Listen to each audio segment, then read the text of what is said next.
প্রতিদিন নতুন নতুন ভালোবাসার গল্প পেতে আমাদের চ্যানেলটি সাবস্ক্রাইব করে বেল বাটনে ক্লিক করুন। ওই, আপনি এত ভীতু কেন? কেন? আমি আবার কি করলাম? জানেন না আপনি? না। ধুর, আপনাকে দিয়ে কিছুই হবে না। আপনি একটা ভীতু, নিজের মনের কথাটাও বলতে পারেন না। আমার আবার কিসের মনের কথা? না থাক, বুঝেছি, বলতে হবে না। ভীতু একটা। এই বলেই অনু অন্য রুমে চলে গেল। আমি ওর চলে যাওয়ার দিকে একদৃষ্টিতে তাকিয়ে আছি। কি বলল মেয়েটা? ও কি বুঝে গেছে আমি ওকে ভালোবাসি, নাকি অন্য কিছু? এইসব ভাবছি, এমন সময় আমার ফ্রেন্ড চলে আসলো রুমে। কিরে, কি ভাবছিস? কিছুই না। তুই কোথায় গিয়েছিলি? এই তো একটু বাইরে গিয়েছিলাম। ওহ আচ্ছা, আমি চলি। ওই, কই যাচ্ছিস? এমনি, ভালো লাগছে না, চললাম। এই বলেই আমি চলে আসলাম। রাস্তায় এসে হাঁটছি। আমার ফ্রেন্ডের বাড়ি আমার বাড়ির কাছেই। আচ্ছা, যেতে যেতে পরিচিত হয়ে নেই। যার সাথে কথা বলছিলাম সে আমার বেস্ট ফ্রেন্ড রাজীব।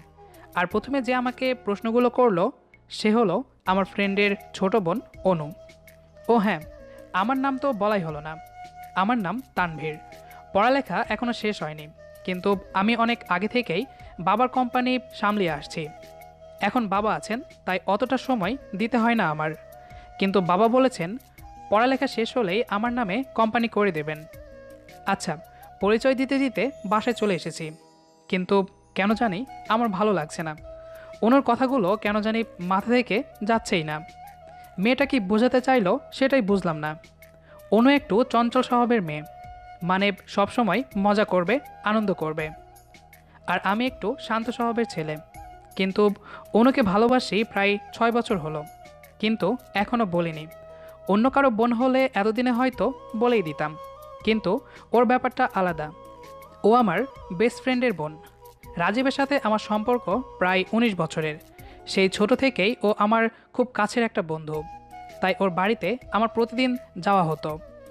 ওর বোনের সাথেও মজা ও শয়তানি করতাম, কিন্তু কখনো অনুকে নিয়ে সেভাবে ভাবিনি। কিন্তু একটা সময় থেকে ওকে আমার অনেক ভালো লাগতো এবং এক পর্যায়ে ওকে ভালোবেসে ফেলি, কিন্তু কখনো বলিনি। আমি ভেবে রেখেছি কখনো বলবো না, কারণ আমি চাই না আমার আর রাজীবের ফ্রেন্ডশিপটা নষ্ট হোক। কিন্তু প্রায় প্রতিদিন যখন আমি অনুকে দেখি তখন কেন জানি আমি ওর দিকে তাকিয়ে হারিয়ে যাই। ওর কথা ভাবলে আমার অনেক ভালো লাগে। ওকে সবসময় দেখলে অনেক ভালো লাগে আমার। অনেকবার অনু দেখেছে আমি ওর দিকে তাকিয়ে আছি। ও বুঝতে পারলে আমি চোখ সরিয়ে নিতাম, কিন্তু একটা সময় দেখি অনুও আমার দিকে তাকিয়ে থাকে। অনু চোখে চোখ পড়লে মুচকি হেসে দেয়। এর কারণ আমি বুঝতে পারি না, কিন্তু আজকে ওর কথাগুলো আমাকে পুরো বিভ্রান্তিকর পরিস্থিতিতে ফেলে দিয়েছিল। আমি যখন ওদের বাসায় যাই তখন অনু বাসায় ছিল, কিন্তু রাজীব একটু বাইরে গিয়েছিল। আর তারপর অনু হঠাৎ এসেই প্রশ্নগুলো করে, কিন্তু আমার কাছে সেই প্রশ্নগুলোর কোনো উত্তর জানা ছিল না। এখন ভাবছি ও কি বুঝে গেছে যে আমি ওকে ভালোবাসি, এবং অনুও কি আমাকে ভালোবাসে? যদি বাসে তাহলে আমি কি করব? নিজেকে বারবার বলছি হয়তো অন্য কিছু নিয়ে অনু বলেছে। আবার মনে হচ্ছে সত্যি যদি অনু আমাকে ভালোবেসে থাকে আর রাজীবকে যদি বলে দেয়, তাহলে তো বন্ধুত্বটা নষ্ট হয়ে যেতে পারে। আমি দোয়া করলাম যেন এমন কিছু না হয়। আমি বসে বসে এগুলো ভাবছিলাম, হঠাৎ চোখ লেগে গেল। ঘুম ভাঙল ঠিক রাত 11টায়, তাও আবার ফোনের রিংটনের শব্দ শুনে। ফোনের স্ক্রিনের দিকে তাকিয়ে দেখি একটা অচেনা নাম্বার। হ্যালো, কে বলছেন? জি, আমি বলছি। আমি সাথে সাথে লাফ দিয়ে উঠলাম, কারণ কণ্ঠটা অনুর। অনু? বাহ, কণ্ঠ চিনেন তাহলে? না চেনার কি হলো? আচ্ছা যাই হোক, হঠাৎ কল দিয়েছো কেন? কেন দিতে পারি না বুঝি? তা পারো, কিন্তু কোনো কিন্তু না, এখন থেকে প্রতিদিন কল দেব। কিন্তু কেন? এত কথা বলেন কেন? বলেছি না, কল দিব মানে দিব। আর ভাইয়াকে এই ব্যাপারে কিছু বলবেন না। আমি মনে মনে ভাবছি এটা কেমন কথা হলো, যেখানে আমি কি করছি না করছি সব ওর ভাই জানে, আর ওর বোনের সাথে কথা বলবো তাও আবার ওর ভাইকে না বলে। তোমার ভাইকে কেন বলবো না? একবার না করেছি না? আর বললে আমি ভাইয়াকে বলবো আপনি আমার দিকে সব সময় খারাপ নজরে তাকান। আমি তো পুরাই শেষ। কি বলছে মেয়েটা? যদিও আমি অমন নজরে তাকাই না, কিন্তু ও যদি ওর ভাইকে এসব কথা বলে তাহলে কি হবে? আচ্ছা ঠিক আছে, কিন্তু কি কথা বলবে? যা ইচ্ছা তাই বলবো, তাতে আপনার কোনো সমস্যা? না। এরপর আরও কিছু কথা বলে অনু ফোন রেখে দেয়। আমি মনে মনে ভাবছি, এইটা কি হলো? অনু হঠাৎ এমন করছে কেন? মেয়েটার মাথায় কি ঘুরছে একমাত্র আল্লাহই ভালো জানেন। একটু পরে দেখি রাজীব কল দিয়েছে। হ্যালো। কিরে তানভীর, তুই চলে গেলি, তারপর ফোন দিলি না? আর এতক্ষণ কার সাথে কথা বলছিলি? আমি তো পুরাই শেষ। এখন কি বলি? এই প্রথম ওকে মিথ্যা বললাম যে আমি আব্বুর সাথে কথা বলছিলাম। সে এখন বিদেশে। তারপর কিছুক্ষণ কথা বলে আমি ফোন রেখে দিলাম। নিজেকে অনেক একা একা লাগছে। আগে মনে কিছু থাকলে বা কথা থাকলে রাজীবকে বলতাম, কিন্তু এখন কাকে বলবো? ওকে মিথ্যা বলে একটু ভালো লাগছে না আমার। কিন্তু যদি না বলতাম তাহলে হয়তো অনু আমাদের ফ্রেন্ডশিপটা যদি নষ্ট করে দেয়, এই ভয়ে। এসব ভাবতে ভাবতে আমি আবার ঘুমিয়ে পড়লাম। তার পরের দিন সকালে রাজীব আমাকে ফোন দিয়ে ওর বাসায় নিয়ে যায়। গিয়ে দেখি অনেক ফ্রেন্ডরাই এসেছে। সবাইকে দেখে ভালোই লাগলো আমার। অনেকক্ষণ কথা বলে হঠাৎ আমি বাথরুমে যাওয়ার জন্য বাইরে আসলাম। যেই বাথরুম থেকে বের হয়ে চলে আসব তখনই অনু আমাকে টান দিয়ে ওর রুমে নিয়ে যায়। আমি তো পুরাই শেষ। আমার কেমন জানি ভয় করছে। আর এই মেয়েটা যেন একটু ভয় পাচ্ছেই না। এই অনু, এইটা কি হলো? যা হয়েছে তাই হয়েছে। তোমার ভাইয়া যদি জেনে যায় তখন কি হবে? জানলে জানবে, আমি কি ভয় পাই নাকি? তুমি না পেলেও আমি পাই।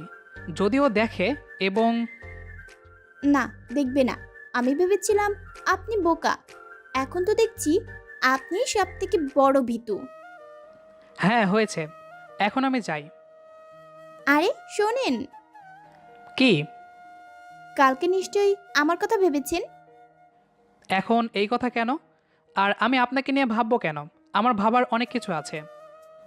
দেখলাম অনু আমার দিকে রাগী ভাব নিয়ে চেয়ে আছে। কি হলো? এভাবে তাকানোর কি আছে? না, কিছু না। আচ্ছা, কালকে আপনাকে যা জিজ্ঞাসা করেছিলাম তার উত্তর কি পেয়েছেন? কি প্রশ্ন? এই যে আপনি কি বলতে ভয় পাচ্ছেন। আমি কিছু বলতেও ভয় পাই না। আমি চললাম, তুমি তাহলে থাকো। এই, কই যান? কি সমস্যা তোমার? বললাম না যাব। আমি ইচ্ছে করেই রিয়াক্টটা করলাম, কারণ বেশিক্ষণ থাকলে সমস্যা হতে পারে। আমি খেয়াল করলাম অনু মাথা নিচু করে দাঁড়িয়ে আছে। আমি আর কিছু না বলে সেখান থেকে চলে আসলাম। এরপর সবার সাথে আবার যোগ দিলাম। রুমে যেতেই, কিরে, ভিতরে কি বউ পেয়ে গিয়েছিলি নাকি? এত সময় লাগলো কেন? রাজীবের এরকম কথা শুনে সবাই হাসতে লাগলো। আমি মাথার ঘাম মুছতে মুছতে বসে পড়লাম। কিছুই বললাম না। তারপর অনেকক্ষণ ধরে সবগুলো মিলে শয়তানি করছি। একটু পর অনু খাবার দিতে আসলো। সবাই ওকে জিজ্ঞাসা করছে কেমন আছে। খাবারের প্লেট রাখার সময় অনু আমার দিকে তাকিয়ে মুখ ভেঙালো। আমি ওর দিকে তাকিয়ে আছি। এটা কেন করলো বুঝলাম না। তারপর যাওয়ার সময় আমাকে অবাক করে দিয়ে একটা হাসি দিয়ে চলে গেল। আমি সেই হাসির দিকেই তাকিয়েছিলাম, কিন্তু হাসিটার মানে বুঝিনি। সাথে সাথে আশেপাশের সবার কথা মনে হলো। দেখলাম সবাই নিজেদের খাওয়ায় ব্যস্ত। যাক বাবা, বাঁচা গেল, কেউ দেখে নাই। তারপর আমি আরও কিছুক্ষণ মজা করে দুপুরে বাসায় চলে আসলাম। বাসায় এসে খাওয়া দাওয়া করে রুমে চলে গেলাম। রুমে গিয়ে একটু শুয়ে পড়লাম। এমন সময় অনু কল দিল। হ্যালো। কেমন আছেন? একটু আগে যেমন ছিলাম ঠিক তেমনই আছি। বাহ, বোকা ছেলেটা দেখছি কথা শিখে গেছে। এই, আমি না তোমার বড়? আমাকে এসব বলতে ভয় করে না? আমি কিন্তু তোমার ভাইয়াকে বলে দিব। বলেন বলেন, বললে আমি আপনার নামে মানহানির মামলা দিব। আমি মনে মনে ভাবছি, কি দাজ্জাল মেয়ে রে বাবা, কী সব বলে। আগে তো এমন করেনি, হঠাৎ এমন শুরু করলো কেন? এই, চুপ কেন? না কিছু না। আচ্ছা, খেয়েছেন? হুম। সভ্যতা দেখিয়ে আমাকেও জিজ্ঞাসা করতে পারতেন খেয়েছি কিনা। থাক, আমিই বলি, আমিও খেয়েছি। গুড, আচ্ছা, আমি রাখলাম, এখন ঘুমাবো। আচ্ছা, আল্লাহ হাফেজ। রাতে কিন্তু কল দিব। কেন? আমার ইচ্ছা তাই। আচ্ছা ঠিক আছে, আল্লাহ হাফেজ। এভাবে কিছুক্ষণ কথা বলে আমি ঘুমিয়ে পড়লাম। তারপর ঘুম থেকে উঠি প্রায় বিকালের দিকে। উঠেই কল দেই রাজীবকে। তারপর ওকে নিয়ে চলে যাই একটু ঘুরতে। অনেক ঘোরাঘুরি করে রাত 10টায় বাসায় যাই। গিয়ে কোনো মতো খাওয়া দাওয়া করে চলে যাই রুমে। খুব ঘুম পাচ্ছে, তাই সাথে সাথে শুয়ে পড়লাম। কিন্তু ঘুমাতে পারিনি, কারণ অনুর কল আসে। ওর কল দেখেই ঘুম থেকে উঠে পড়ি আমি। হ্যালো। হুম, কি করছেন? এই তো ঘুমাবো, তাই শুয়ে আছি। এত তাড়াতাড়ি? হুম, ঘুম পেয়েছে তাই। যদিও ঘুম পেয়েছে, কিন্তু ওর কল দেখে আমার ঘুম এক নিমেষেই চলে গেছে। না, আজকে অনেকক্ষণ কথা বলবো। না, খুব ঘুম পেয়েছে। আল্লাহ হাফেজ, পরে একদিন কথা হবে, কেমন? আচ্ছা, তাহলে কালকে কিন্তু অনেকক্ষণ কথা বলবেন। জানি না, টাটা। এই বলে আমি ফোনটা কেটে দিলাম। এরপর আমি ঘুমানোর চেষ্টা করছি, কিন্তু না, ঘুম আসছেই না। কী যে করি? তারপর ভাবলাম একটু অনলাইনে যাই, কিন্তু না, সেখানেও যাওয়া যাবে না। যদি অনু দেখে আমি অনলাইনে আছি, তাহলে আবার হাজারটা প্রশ্ন করবে। তাই আমি শুয়ে আছি আর ভাবছি অনু কী চাচ্ছে, কেন এমন করছে ও। সব কিছুই একদিকেই ইশারা করছে যে হ্যাঁ, অনু আমাকে ভালোবাসে। এই কথাটা ভেবেই আমার অনেক ভালো লাগছে, কারণ একজনকে ভালোবাসার পর যদি সেও বাসে, তাহলে এর থেকে বড় পাওয়া আর কি হতে পারে। এসব কথা ভেবে আমি নিজের অজান্তেই হাসছি, কিন্তু সাথে সাথে রাজীবের কথা মনে পড়ে গেল। তাই নিজেকে সামলাতে চাচ্ছি, কারণ আমি এটা করলে রাজীব অনেক কষ্ট পাবে। আমি আমার ছোটকালের ফ্রেন্ডশিপটা হারাতে চাই না। আমি জানি রাজীবকে বললে হয়তো ও মানবে, কিন্তু হয়তো ওর মন থেকে আমি একটু উঠে যাব, যা আমি চাই না। তাই ভাবছি অনুকে যে করে হোক বোঝাতে হবে যে আমি তাকে ভালোবাসি না। কিন্তু কিভাবে করব ভাবছি। আমি নিজেকে শক্ত করার চেষ্টা করছি, কারণ এই কাজটা যে করে হোক আমাকে করতেই হবে। তাই আমি পরের দিন সকালে উঠে ফোনটা অফ করে রাখি। আজকে আর রাজীবের বাসায় যাব না। প্রায় 10টার দিকে ফোনটা অন করলাম। অনেকক্ষণ ধরে ঘরে বসে আছি। তারপর অনলাইনে ঢুকলাম। গিয়ে দেখি রাজীবের কোনো খবর নেই। কিন্তু ও তো সবসময় এমন হলে আমার বাসায় চলে আসে। তাহলে আজকে কি হলো? এসব ভাবছি আর দেখি সত্যি সত্যি রাজীব আমাদের বাসায় চলে এসেছে। তারপর রাজীব আমার সামনে এসেই আমাকে খাটের ওপর ফেলে দিয়ে বালিশ দিয়ে ধুমধাম বাড়ি দেওয়া শুরু করলো। ওই কি হয়েছে? এভাবে মারছিস কেন? ওই তুই ফোন বন্ধ করে রাখলে কেন? আর আজকে দেখা করস নাই কেন এখনো? এমনি, শরীর ভালো লাগছিল না তাই। হইছে হইছে, এখন আয়, কাজ আছে। কি কাজ? তোর ভাবির সাথে দেখা করতে যাবো। ও আচ্ছা। যা তাড়াতাড়ি রেডি হয়ে নে। 5 মিনিট দে, আমি 10 মিনিটের ভেতরে আসতেছি। আচ্ছা যা। অতঃপর আমি রেডি হয়ে চলে যাই রাজীবের সাথে। এরপর যখন বেরিয়ে পড়ি, তখন দেখি অনু ফোন দিচ্ছে। আমি সাথে সাথে ফোন কেটে দিলাম। আবার ফোন দেয়, আমি আবার কেটে দেই। এভাবে প্রায় 10 বার অনু ফোন দেয়, আর আমি কেটে দেই। এরপর মেসেজ দেয়। মেসেজে লেখা কেন ধরি না, কি হয়েছে, এসব আর কি। তারপর আর কোনো উপায় না পেয়ে আমি ফোনটা সাইলেন্ট করে রেখে দেই। তারপর বাসায় আসতে আসতে বিকাল হয়ে যায়। বাসায় এসে ফোনটা নিয়ে দেখি 52টা কল এবং 131টা মেসেজ। আমি এইসব দেখে পুরাই অবাক। এরপর মেসেজ কয়েকটা দেখতে থাকি, এমন সময় আবার কল আসে। হ্যালো। আপনি ফোন ধরছিলেন না কেন? এমনি, কাজ ছিল তাই। একটু বলে দিতে পারতেন না? ওর গলা শুনে আমি বুঝতে পারলাম যে ও অনেক কান্না করছে, কিন্তু আমি জিজ্ঞাসা করিনি। আর কিছু বলবে? না, ভালো থাকবেন। আচ্ছা। এই বলেই আমি ফোনটা কেটে দিলাম।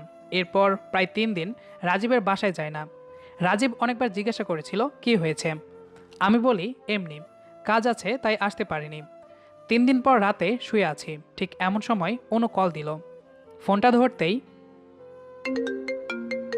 আপনি আমাদের বাসায় আসেন না কেন? এমনি। আমার জন্য, তাই না? না, আমার ইচ্ছে হচ্ছে না, তাই যাই না আর কি। প্লিজ এমন করবেন না। আচ্ছা, আপনি কি সত্যি বুঝেন না আমি কেন এমন করি? না, বুঝি না, বোঝার চেষ্টাও করি না। তারপর অনু কাঁদতে কাঁদতে বলছে, আপনি মিথ্যা বলছেন। আমি জানি আপনিও আমায়। এই বলেই অনু চুপ হয়ে গেল। এতটুকু কথায় আমার বুকটা কেমন জানি চাপ দিয়ে ওঠে। এরপর অনু কিছুক্ষণ চুপ করেছিল, তারপর ও ফোন রেখে দিল। এরপর কতক্ষণ আমি জেগেছিলাম মনে নেই। সকালে ঘুম থেকে উঠি রাজীবের কলের জন্য। রাজীব কল দিয়ে বলে ওর আম্মু মানে আন্টি আমাকে ডেকেছেন। অতঃপর আমি খাওয়া দাওয়া শেষ করে রাজীবের বাসায় চলে যাই। তারপর রাজীবের আম্মু আমাকে দেখে জিজ্ঞাসা করলেন, তানভীর, তোমার কি হয়েছে? অনেক দিন হলো আমাদের বাসায় আসো না। এমনি আন্টি, কাজ ছিল তাই আসতে পারি না। শোনো বাবা, তুমি তো আমাদের পরিবারের একজনের মতো, তাই স্বাভাবিকভাবেই বলি, আমার বড় মেয়েটার বয়স হয়েছে, তাই ভাবছি ওকে বিয়ে দিয়ে দিব। তুমি একটা ভালো পাত্র খুঁজে দিও। অনুর বিয়ের কথা শুনে আমি পুরাই অবাক হয়ে গেলাম, কিন্তু এর থেকেও বেশি অবাক হলাম যখন আন্টি আমাকে জানালেন যে তার নাকি আমার মতো একটা ছেলেই চাই, যে কিনা ভদ্র এবং ভালো পরিবারের হবে। আমি মনে মনে ভাবছিলাম আমি তো আছি, আমাকে বললেই তো পারে। পরে আমি আবার নিজেকে সামলে নিলাম। রাজীবের কথা ভাবছিলাম, শালা সারাদিন আমার সাথে ঘুরিস, জানিস আমি অনেক ভালো একটা ছেলে, অনেকবার এই কথাটা বলিসও। এখন নিজের বোনের বিয়ে দিবি, একবার জিজ্ঞেস করলেও তো পারতি। আমি মনে মনে এসব কথা ভাবছিলাম, এমন সময় রাজীব এসে বলল, আরে মা, ও তো সব কিছুই করবে, ওর ওপর তো সব দায়িত্ব। এই প্রথম আমি রাজীবের দিকে তাকিয়ে ভাবছি, আজকে আমার বেস্ট ফ্রেন্ড না হলেই মনে হয় ওর ভালো হতো, তাহলে আজকে বিয়ের প্রস্তাবটা দিতে পারতাম খুব সহজেই। এরপর তাদের সাথে আরও কিছুক্ষণ কথা বলে বাড়িতে চলে আসি। বাড়িতে এসে কিছুই ভালো লাগছে না আমার, কী যে করি। তারপর দেখলাম অনু কল করেছে। আমি প্রথমবার রিসিভ করিনি, দ্বিতীয়বার রিসিভ করতেই, আপনি এত শক্ত কিভাবে হতে পারেন? কেন, কি করলাম আবার? আমার বিয়ের কথা বলতে এসেছিলেন, তাই তো? তুমি কি করে জানলে? আমি সব আড়ালে থেকে শুনেছি। হুম, বলেছি তো। আপনি কি রাজি আমাকে অন্যের হাতে তুলে দিতে? হুম, ভালো ছেলে পেলে দিব না কেন? আর আমি না চাওয়ার কে? কে মানে? আপনি বুঝেন না আমি কেন আপনার সাথে এমন করি প্রতিদিন? না বোঝাই ভালো। ভালো থাকবেন। এই বলেই মুখের ওপর ফোনটা কেটে দিল অনু। আমি ফোনটা রেখে ভাবছি একবার সাহস করে রাজীবের কাছে বলে দেখব, কিন্তু সেই ভয়টা যেটা সবসময় আমাকে বলতে দূরে রেখেছে।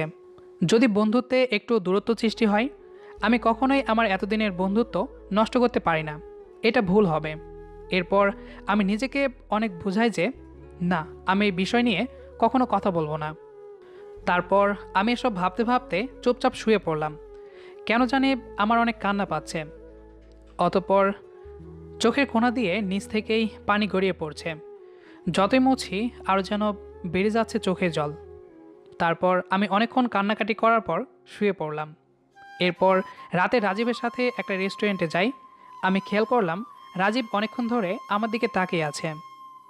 তারপর আমি বললাম, কিরে, তোর কি হয়েছে? আমার দিকে এভাবে তাকিয়ে আছিস কেন?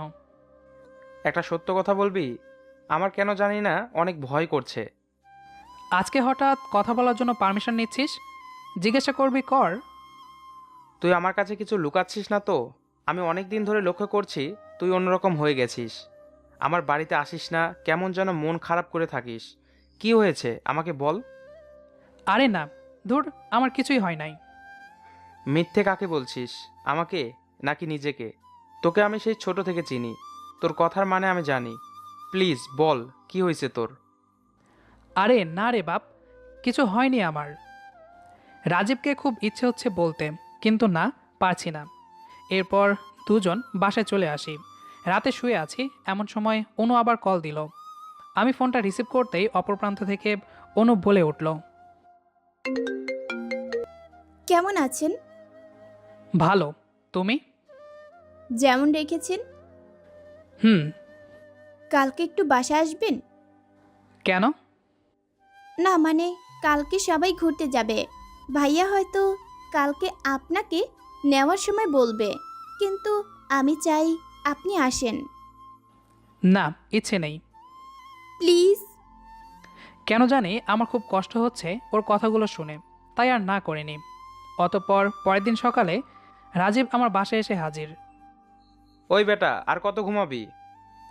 কেন, কি হয়েছে? আয়, আজ আমরা সকলে মিলে ঘুরতে যাব। এখনই? এখনই। না মানে এত সকালে? ওই 9:30 বাজে। আরে সময় দেখি নাই তো। তারপর আমি রেডি হয়ে সকলের সাথে মিলে চিড়িয়াখানায় ঘুরতে গেলাম। সেখানে গিয়ে অনেক ঘোরাঘুরি করলাম এবং সব ধরনের প্রাণী দেখলাম।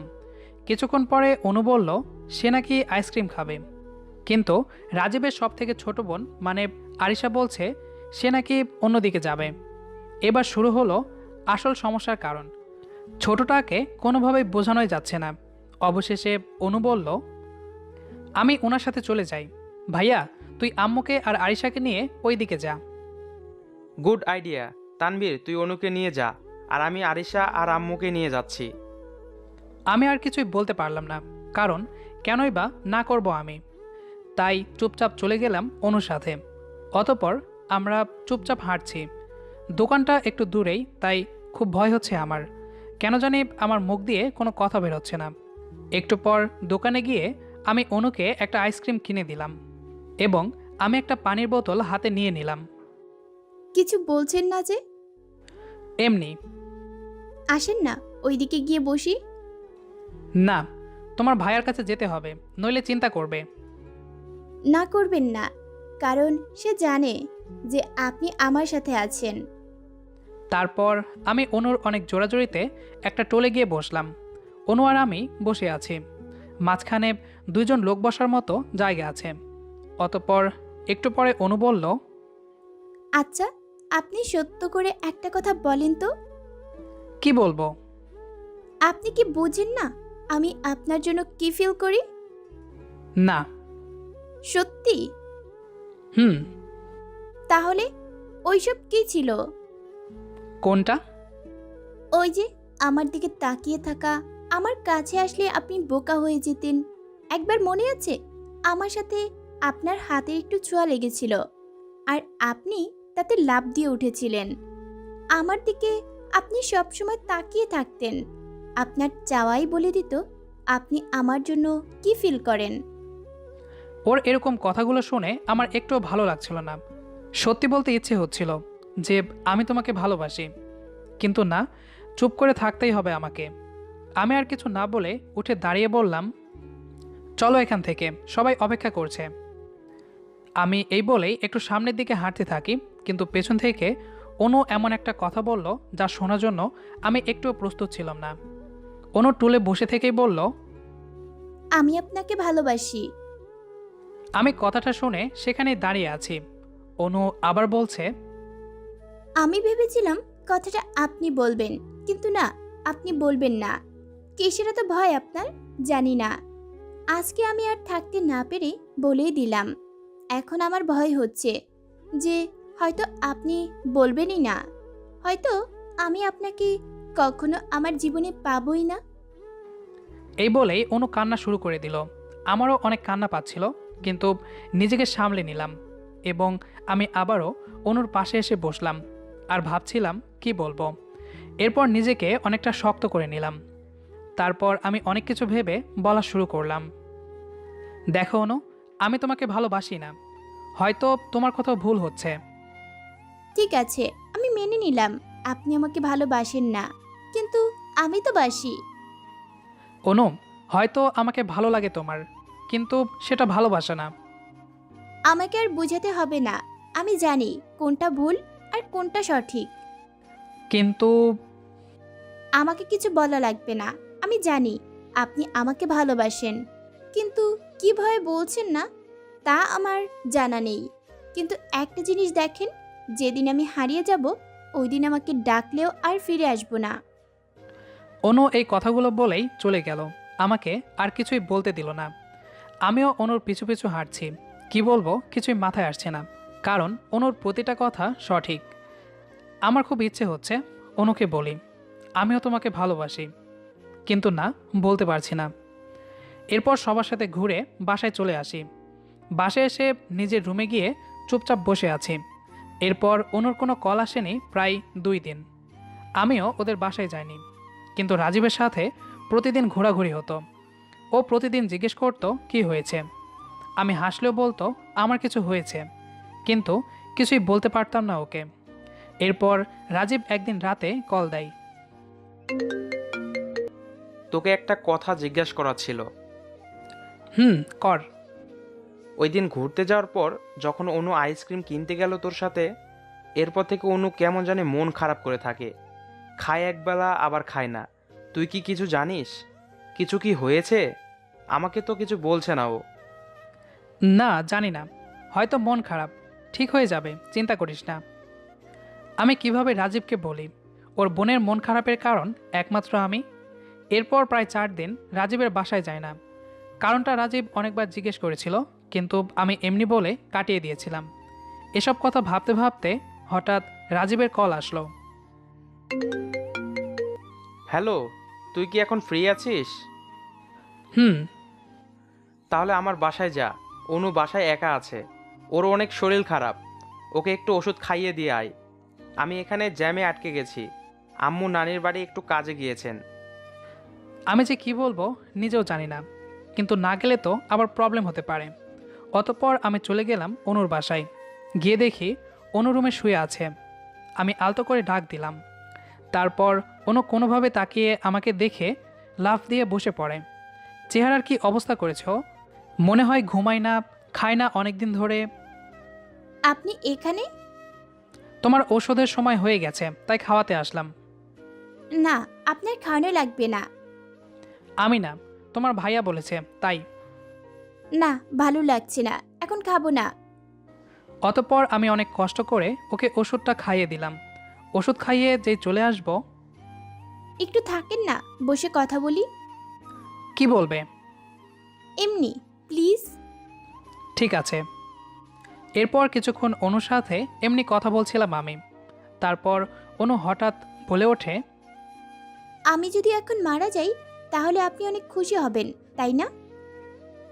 কথাটা শোনার পর বুকটা চিরে যাওয়ার মতো যন্ত্রণা হচ্ছে আমার। দেখো, তুমি ঘুমাও, ভালো লাগবে, আর এসব ভেবো না। অতঃপর আমি ওকে বললাম ঘুমিয়ে পড়তে। তারপর আমি দরজার বাইরে দাঁড়িয়ে আছি। আমার চোখ দিয়ে পানি পড়ছে ওর এই অবস্থা দেখে। একটু পর ভেতরে তাকিয়ে দেখি অনু ঘুমিয়ে পড়েছে। তারপর আমি আস্তে করে ভেতরে গেলাম। গিয়ে ওর মাথায় হাত রেখে দেখি অনেক জ্বর। আমি ওর মাথায় হাত রেখে আস্তে আস্তে বললাম, ভালো হয়ে যাবে খুব তাড়াতাড়ি, ভেবো না। এই বলেই যে চলে আসবো। আর একটু মাথায় হাতটা রাখেন, ভালোই তো লাগছিল। তুমি ঘুমাওনি? না, আপনি দরজার ওপারে ছিলেন, আমি সেটা অনুভব করতে পারছিলাম। এখন ঘুমিয়ে পড়ো। আমার মাথায় আর একটু হাত বুলিয়ে দিবেন? অতঃপর আমি আবারও অনুর মাথায় হাত বুলিয়ে দিলাম। এভাবে বেশ কিছুদিন চলতে থাকে। হঠাৎ রাজীব একদিন আমাকে বলল, দোস্ত, অনুর বিয়ে ঠিক হয়ে গেছে। অনেক ভালো ছেলে। ওর বাবা মা আজকে এসে সব ঠিক করে গেলেন। রাজীবের কথা শুনে কেন জানি আমার পায়ের নিচে মাটি যেন সরে গেল। কিন্তু আমি তো এটাই চেয়েছিলাম, কিন্তু তাও কেন জানি মানতে পারছিলাম না। হ্যাঁ দোস্ত, অনেক বড় একটা খুশি সংবাদ এটা। আমি অনেক খুশি। আচ্ছা, আমার একটু কাজ আছে, আমি গেলাম। এই বলে আমি সেখান থেকে চলে আসলাম। খুব কান্না পাচ্ছে আমার। নিজের মনের মানুষটা অন্য কারো হয়ে যাবে ভাবতেই খুব কষ্ট হচ্ছে। তারপর আমি বালিশ চাপা দিয়ে কান্নার শব্দ আটকানোর বৃথা চেষ্টা করেই যাচ্ছি। এরপর বাবা মায়ের আসার শব্দ শুনে নিজেকে সামলে নিলাম। বাবা মাকেও এই খুশির খবর জানাই। বাবা মাও অনেক খুশি হয়। পরের দিন আমি বাসায় বসে আছি। এরপর রাজীব আমাকে ফোন দেয়, ওর বাসায় নিয়ে যায়। আন্টি আমাকে বলছিল গতকাল আসলে নাকি অনেক ভালো হতো, আর আমাকে নাকি বিয়ের সব দায়ভার নিতে হবে। আমি হ্যাঁ বলে সবার সামনে একটু হাসার চেষ্টা করলাম, কিন্তু একটা বিষয় দেখে অনেক অবাক হলাম। অনু এমনভাবে বিহেভ করছে যেন ও অনেক খুশি, মানে মুখে একটুও কষ্টের ছাপ নেই। এমনটা লাগছে যে এই বিয়ের জন্য ও অনেক খুশি। এভাবে অনুর দিকে তাকিয়ে আছি, এমন সময় অনু আমার দিকে তাকিয়ে একটা মুখ ভেঙচি দিয়ে চলে যায়। আমার খুব ইচ্ছে হচ্ছিল গিয়ে ওকে জিজ্ঞেস করি ও কি সত্যি অনেক খুশি নাকি অন্য কিছু, কিন্তু কোন মুখে জিজ্ঞেস করি। তবে আমার মাথায় একটা জিনিস ঘুরছে, কি করে অনু এত খুশি। জানি এখন এসব ভাবার কথা না, তারপরেও ভাবছি। অনুকে একটু কষ্ট মনে হচ্ছে না। যাক, তাহলে ভালোই হলো, মেয়েটা বুঝে গেছে যে আমি ওকে ভালোবাসি না। এসব ভাবছি এমন সময় রাজীব ডাক দিল। কি রে, তোর কি হলো? না, কিছু না। এরপর দেখতে দেখতে প্রায় 3 দিন চলে গেল। আগামীকাল অনুকে আংটি পরাতে আসবে পাত্রপক্ষ। একটা মজার বিষয় হলো, আমি একবারও জিজ্ঞেস করিনি ছেলেটার নাম কি, কারণ আমি জেনেও বা কী করব। নিজের মনের কথাটাই বলতে পারি না, আর এটা জিজ্ঞেস করে কি হবে আমার। সকাল থেকে অনেক কাজ করছি, আজকে বিকালে আসবে পাত্রপক্ষরা। অতঃপর আমি সকল কাজ করে দিয়ে বাসায় চলে আসি। বাসায় এসে দেখি বাবা মা নেই, কিন্তু তা নিয়ে ভাবিনি, কারণ হয়তো ওনারা কোথাও গিয়েছেন। তারপর আমি ফোনটা বন্ধ করে বসে আছি নিজের রুমে। নিজেকে অনেক ছোট মনে হচ্ছে এখন, কারণ নিজের ভালোবাসার কথাই বলতে পারলাম না। আমার কেন জানি অনেক ইচ্ছে হচ্ছে গিয়ে রাজীবকে বলি, দোস্ত, আমি অনুকে অনেক খুশি রাখবো, আমি অনুকে অনেক ভালোবাসি। এরপর ঘড়িতে সময় দেখে ভাবছিলাম হয়তো ছেলেপক্ষরা এসে গেছে। আমার খুব কষ্ট হচ্ছিল, নিজেকে আর সামলাতে পারছিলাম না। নিজের ভালোবাসার মানুষটাকে পাওয়ার জন্য একটুও চেষ্টা করতে পারিনি। আমি কি এতটাই ভীতু? অনেক কষ্ট হচ্ছে এই ভেবে যে আমি একটা ভীতুর ডিম। একটু সাহস করে দেখালেই পারতাম, ও তো আমার বেস্ট ফ্রেন্ড, আমাকে কি ফিরিয়ে দিত? এরপর আমি চুপচাপ শুয়ে আছি। তারপর নিজেই নিজেকে হাজারটা প্রশ্ন করছি। হঠাৎ লাফ দিয়ে উঠে বসি আর মনে মনে বলতে থাকি, না, আমি অনুকে এভাবে হারাতে পারি না, একটু চেষ্টা করেই দেখি। অতঃপর আমি এক দৌড়ে চলে যাই অনুর বাসায়। গিয়ে দেখি অনুর রুমের জানালা দিয়ে ভেতরে এক পাশের কোণায় রাজীবকে দেখা যাচ্ছে। আমি সাথে সাথে ধাক্কা দিয়ে ওর রুমে চলে যাই। রাজীব লাফ দিয়ে দাঁড়িয়ে যায়। পাশে কারা আছে ওইদিকে না তাকিয়েই আমি রাজীবের হাত ধরে বসি। দোস্ত, তুই না বলতি আমি অনেক ভালো ছেলে, সবসময় আমাকে নিয়ে গর্ব করতি। আজকে যদি তোর কাছে একটা জিনিস চাই তাহলে আমাকে ফিরিয়ে দিস না প্লিজ। তারপর রাজীব আমার দিকে এক দৃষ্টিতে তাকিয়ে আছে, কিছুই বলছে না ও। দোস্ত, আমি অনুকে যেই আমি ভালোবাসি বলতে যাব, সাথে সাথে রাজীব আমার মাথাটা একটু ঘুরিয়ে দিল যেদিকে সবাই বসে আছে। আমি সেদিকে চেয়ে পুরাই হয়ে গেলাম। দেখলাম আমার বাবা মা বসে আছে। আমি আম্মুর হাতে একটি আংটির বক্স দেখতে পেলাম। দেখি সবাই হাসছে, আমার আব্বু আম্মু ও অনুর আম্মু এবং অনুও হাসছে। কি হচ্ছে এসব? আমার মাথায় কিছুই ঢুকছে না। তোমরা এখানে? তাহলে কাদের এখানে থাকার কথা শুনি? তোর বউকে অন্য কেউ আংটি পরাবে? আমার বউ? হ্যাঁ। আমি রাজীবের দিকে তাকালাম। যেই কিছু জিজ্ঞেস করব অমনি রাজীব টান দিয়ে আমাকে ওর রুমে নিয়ে গেল। ওইখানে গিয়ে দাঁড়িয়ে আছি। তারপর ঠাস করে আমার গালে একটা থাপ্পড় মারল রাজীব। কিরে, মারলি কেন? ওই, তুই অনুকে ভালোবাসিস? আমাকে একটা বার বলতে পারতি না? ভয় ছিল। কিসের ভয়? হ্যাঁ, যে আমি বন্ধুত্ব নষ্ট করে দেব? এতদিনে এই চিনলি আমাকে? সরি। ধুর বেটা, তুই না সব কিছু বলবি আমাকে বলেছিলি, তুই নিজের কথাও রাখলি না। আমি চুপ করে দাঁড়িয়ে আছি। এখন যদি সত্যি সত্যি অনুর বিয়ে হয়ে যেত অন্য কারোর সাথে, তাহলে তুই আর অনু কি অনেক খুশি থাকতি? কিন্তু এসব তুই কি করে জানলি? আমি আগে থেকে একটু একটু বুঝতাম যে তুই অনুকে হয়তো পছন্দ করিস। আমি তো আম্মুকে বলেও ছিলাম যে প্রথমে তোর সাথে অনুর বিয়ের কথা বলবো, কিন্তু আমি জানতাম না অনুও তোকে ভালোবাসে, আর তুই ওকে আমার জন্য দূরে রাখছিস। তাহলে কিভাবে জানলি?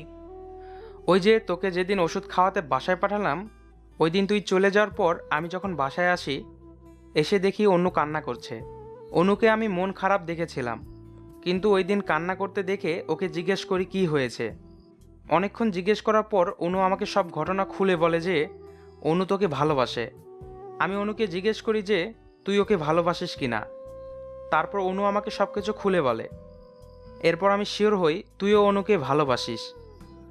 কিন্তু আমার বাবা মাকে কিভাবে রাজি করালি, আমাকে বললি না তো? ওই যে মনে আছে তোর, বাসায় আমি গিয়েছিলাম তোকে না বলেই। ওই দিন আমি তোর বাবা মাকে সব ঘটনা খুলে বলি, তারপর তারা রাজি হয়ে যায়। আমি ভেবেছিলাম তোকে সারপ্রাইজ দেব। আমি জানতাম তুই আজকে আসবি না, তাই আন্টি যদি আংটি পরিয়ে যায় তাহলেও হবে। আমি ভেবেছিলাম তোকে বিয়ের দিন সব ঘটনা খুলে বলবো, কিন্তু তুই আজকে এসে সব ঘুরিয়ে দিলি। তুই আসলেই একটা... ও কিছু বলার আগেই আমি ওকে জড়িয়ে ধরলাম, কারণ ও আমাকে আসলেই আমার থেকেই ভালো বোঝে। দোস্ত, তুই আমার জন্য এত কিছু করলি। হইছে হইছে, আর কান্না করিস না। আর আই, তোর আজকে এঙ্গেজমেন্ট, কান্না মেয়েরা করে, তুই ছেলে হয়ে কান্না করিস না। এরপর আমি রাজীবকে ছেড়ে দিলাম। যে ছাড়লাম, রাজীব আবার আমার গালে ঠাস করে একটা চড় মারল। কিরে, আবার মারলি কেন? হা হা, এক গালে চড় মারলে নাকি বিয়ে হয় না, তাই আরেক গালে মারলাম। এরপর দুজনে মিলে চলে আসি সবার কাছে। এসে সুন্দরভাবে আংটি পরিয়ে দিলাম অনুকে। তারপর আমি খুশি খুশি ভাব নিয়ে বাসায় চলে আসলাম। রাতে এই প্রথম আমি অনুকে নিচ থেকে কল দিলাম। কল দিতেই অনুর সাথে সাথে রিসিভ করলো। জি বলুন। এখন চাইলেই তুমি করে বলতে পারো। না, পারবো না। আচ্ছা, বিয়ের পর শিখিয়ে দেব। ইস, কত কথা শিখে গেছে। এই কয়েকদিন কত ভীতু ছিলেন আপনি। বুঝতে অনেক লেট হয়ে গেল। থাক থাক, আর বলতে হবে না। অতঃপর অনেকক্ষণ আমি অনুর সাথে কথা বলে ঘুমিয়ে পড়লাম। প্রায় 10 দিন পর আমাদের আজকে বিয়ে। অনেক সুন্দর করে বিয়ে বাড়িটা সাজানো হয়েছে। বিয়ের সময় রাজীব আমাকে বলল, আমার বোনের একটুও কষ্ট হলে তোর কিন্তু খবর আছে। হবে না, আর হলে জানি তুই আমাকে পিটিয়ে সোজা করে ফেলবি। আর তোর বোন এমনিতেই আমাকে অনেক পিটাবে। দেখতে হবে না কার বোন। এরপর খুব ধুমধাম করে আমাদের বিয়েটা হয়ে গেল। বাসরাতের ইতিহাসটা আপনাদের না জানলেও চলবে।